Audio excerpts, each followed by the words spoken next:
দিয়েছেন বাচ্চাদের বোঝানোর জন্য। প্রথমে কি আমরা তোমাদের স্কুলে আমি মাঝে মধ্যেই আসি, দেখবে যে সাপ ধরতে, এটা এই স্কুল না, প্রতিটা স্কুলে বাড়িতে সব জায়গায় সাপ। মানে আগে আমরা জানতাম কি যে সাপ মানে হচ্ছে জঙ্গলে থাকে, সাপ হচ্ছে জঙ্গলের একটা রেপ্টাইলস বা সরীসৃপ, জঙ্গলে ছাড়া সাপ দেখা যায় না। কিন্তু আমি যে কাজ করছি যে গত কয়েক বছর মানে 20 বছর ধরে, তো সাপ কিন্তু এখন জঙ্গলের থেকে বেশি হচ্ছে লোকালিটিতে।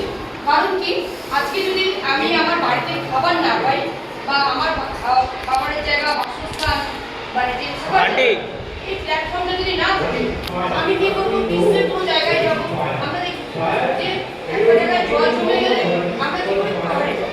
পাহাড়ে যদি 10 টাইমে আমরা লোকালিটিতে নেমে আসি, যেখানে আমার সেফ সাইড থাকবে, যেখানে আমার খাদ্য বাসস্থান আমার সহজাতি থাকবে, সেখানে আমি যাই। আমরা মানুষকে দেখে আসি।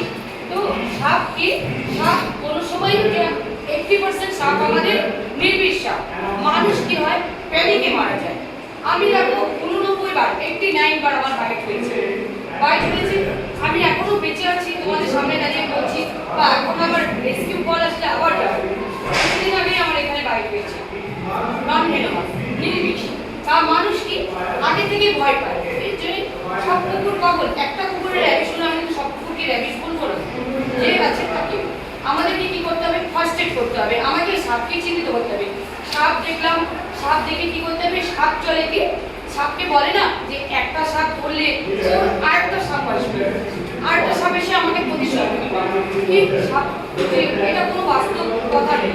আমি আমার হাইস্ট রেকর্ড আছে, ঘর ভেঙে 75টা ধরেছি, সেকেন্ড টাইম 56টা ধরেছি, তারপরে হচ্ছে 48টা, 3টা ফিমেল মিলে বাচ্চা দিয়েছে।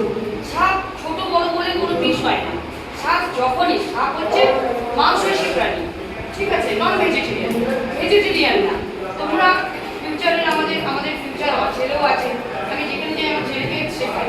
কারণ কি, ওকে আমি কার্টুন দেখাই না, কার্টুন টার্জেন মোগলি দেখাই না। আমি ওকে যেটা আমার বাস্তব জিনিস, আমার সামনে কুকুর পড়ে গেল, তাকে আমি কি করে হ্যান্ডেলিং করবো?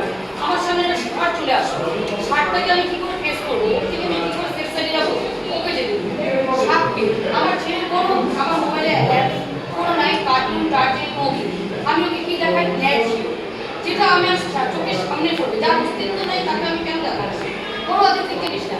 আমাকে দেখতে হবে কি national geography, animal planet, Discovery, history channel, যেটা তো আমার ফিউচার আছে।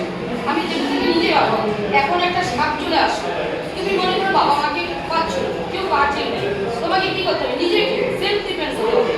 আমি এই জায়গা থেকে কি করবো? প্রথম কথা কি, এখানে একটা সাপ আছে, দেখলাম, দেখে কোনো ভাইব্রেশন করার দরকার নেই। সাপ কানে শুনতে পায় না, আমরা আগে বইয়ের মধ্যে পড়ছি সাপের কোনো কান নেই, সাপের কান নেই। কারণ কি, সাপ শুনতে পায় না। যে আমি দৌড়াদৌড়ি করবো না, ও ঢিলা জিনিসকে বাইট করে, ওর চোখের ক্ষতি করে।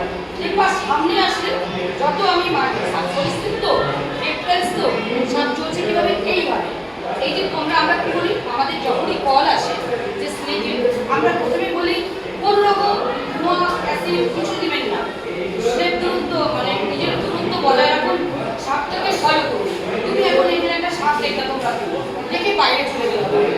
এবার সাপটা তোমার ঘরে অনেক রকম ফার্নিচার থাকে বা একটা দোকান ঘর আছে, যেগুলো তোমরা ঢুকে যেতে পারে। আর তুমি যখন সাপকে ভয় পাচ্ছ, তোমাকেও সাপ ভয় পাচ্ছে, ও সেন্সাইড হচ্ছে। সাপকে দেখলে তো, সাপকে দেখে তুমি এখানে দাঁড়িয়ে যাবে, ওকে অবজার্ভ করো, সাথে সাথে হাতে ফোনটা নাও, বাড়ির কার্জেন হোক, রেস্কিউয়ার হোক, তাকে কল করো। রেস্কিউয়ারের নাম্বার নেই, তুমি থানায় ফোন করো, যে কোনো সরকারি অফিসে ফোন করো, রেস্কিউয়ারের নাম্বার, আমার নাম্বারটা ইসলামপুরে যদি হও, বা 4-5টা ব্লকের মধ্যে যদি তুমি